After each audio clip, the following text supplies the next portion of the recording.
Old government guy, Robert here. Just wanted to bring you a preview of an interview that I've got scheduled for 23 July. But given that this is recorded in April and we are just a few days away from the April 19th anniversary, I wanted to pull an excerpt out and share it with you all. The person I'm interviewing, his name is Robert Dennis. He was a former Federal Court Clerk who happened to be in the Alfred P. Murrah Building on the morning of April 19th. If you're from Oklahoma, you're very familiar with that date, April 19th, 1995, when Tim McVeigh perpetrated the largest act of domestic terrorism in the history of our country.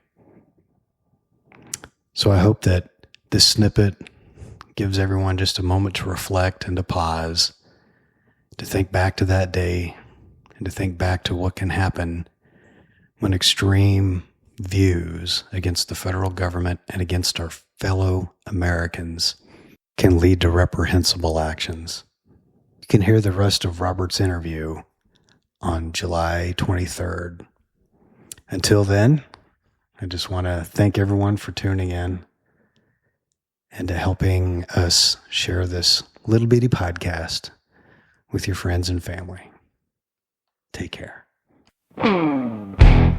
So can I ask you about April 19th? Oh, yeah. Yeah. So for those who are from Oklahoma, that's one of our dates that kind of hits everyone very personally. And so you were in the Alfred P. Murrah Building on the morning of April 19th. Can you just tell us a little bit about kind of that day and how you think back on that day years later? Well, as I mentioned earlier about working with GSA, and we had several projects going on in the court at the time, construction courtroom, construction chambers, and one thing and another. And I went over we had a meeting with GSA in the Murrah Building, first floor. Yeah. At their offices, the state director, and so I was in his office, and I think there was 6, 7 of us.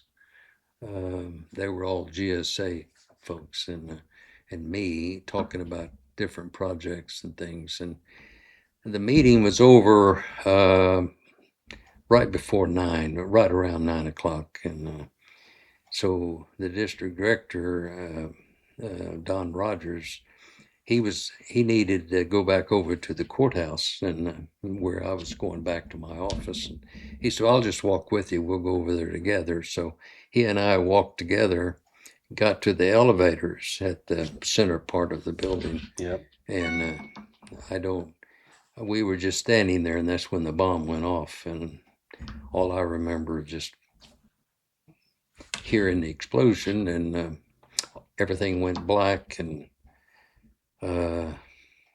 stuff was happening all around me, but I couldn't see. And I remember after I don't know how long, but shortly after, I remember yelling for Don, and he was yelling back. We couldn't see anything. Yeah.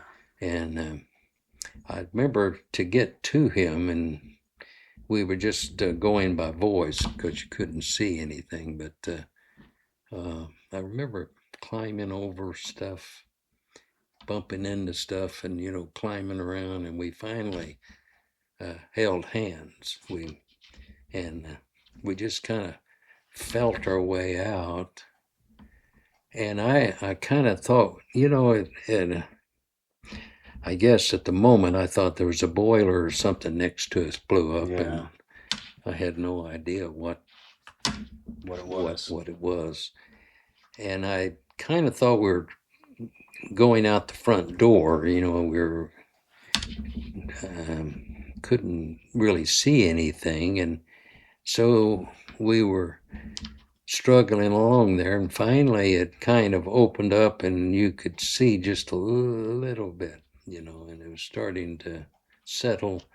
And actually, we were moving toward the west end of the building, and I remember there was a couple ladies that we found along the way. They were crying and bewildered like we were, but I saw kind of a light in the distance. So we kind of just gravitated toward that light, and that turned out to be the door on the dock of the west end of the Murrah Building. So we got out there, and that's where we went out. And then I ran back over to courthouse, check on the folks there. And of course, they all the windows were shattered. There was a lot of damage, and everybody had evacuated the building by the time I got there.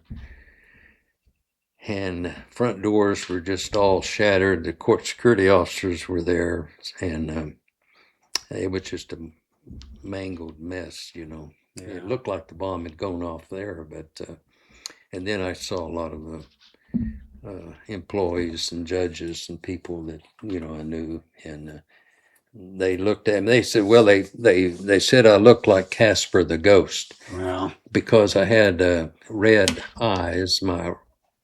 My eyes were bloodshot, and I had this dust all over and it was all gray. My hair, face, and everything was just a gray ash because of all that ash that had fallen on me.